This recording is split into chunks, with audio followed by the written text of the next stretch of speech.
First on my left, we've got Brother Isa. Brother Isa accepted Islam approximately 3 years. 3 years ago. And was it at the Masmin Center that you actually did your Shahada? It was. It was right here in this upstairs. Excellent, excellent. So you've started to get to know the people, the brothers and sisters in the community. Let me ask you a question that I'm sure you get asked a lot. Why did you embrace Islam? I do get asked this question a lot, and I could say that the most convincing reason for me was Islam's logical nature. I had a lot of questions, and I found that Islam really, quenched the thirst that I had. I felt that everywhere I looked in the, observational world, that I could see everything had a perfect code of conduct. Everything had a sort of a set of rules that it followed. The plants and the animals and even evolution and everything had a really refined course that it was taking, except for humans. And humans had this ability to really make their own choices, and it was very subjective. And in terms of moral questions, social questions, economic questions, political questions, it's so subjective. And when I look at the world, I see that everything is one way, and it couldn't be another way, at least in the context that it was created. So for me, my biggest question was, is there also a set of rules, a course that I'm supposed to be taking? Can that be a subjective opinion, or is it something that is universal and for the common good? And when I started looking into Islam, I looked into a lot of religions.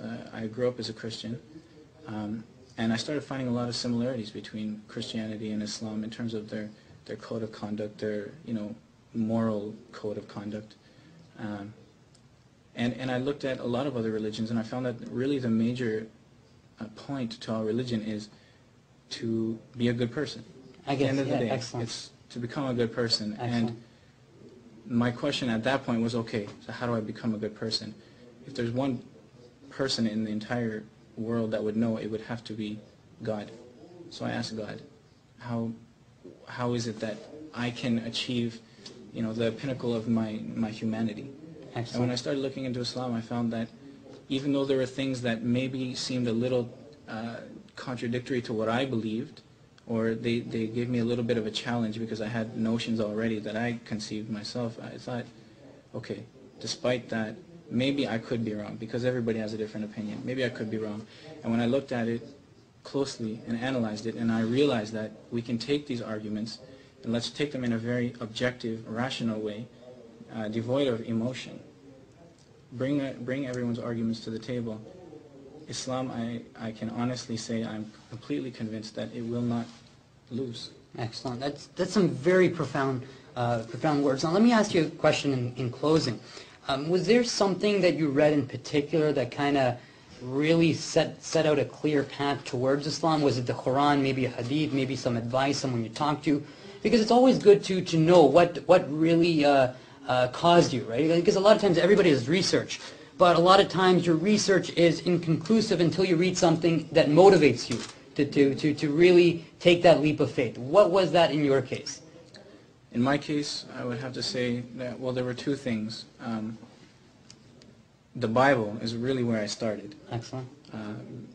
And I started doing a lot of comparisons between the Bible and the Quran, and I was finding that, they're really not so different. Exactly. And in terms of prophecies and everything, it's remarkable, some of the things that you'll find. Yeah.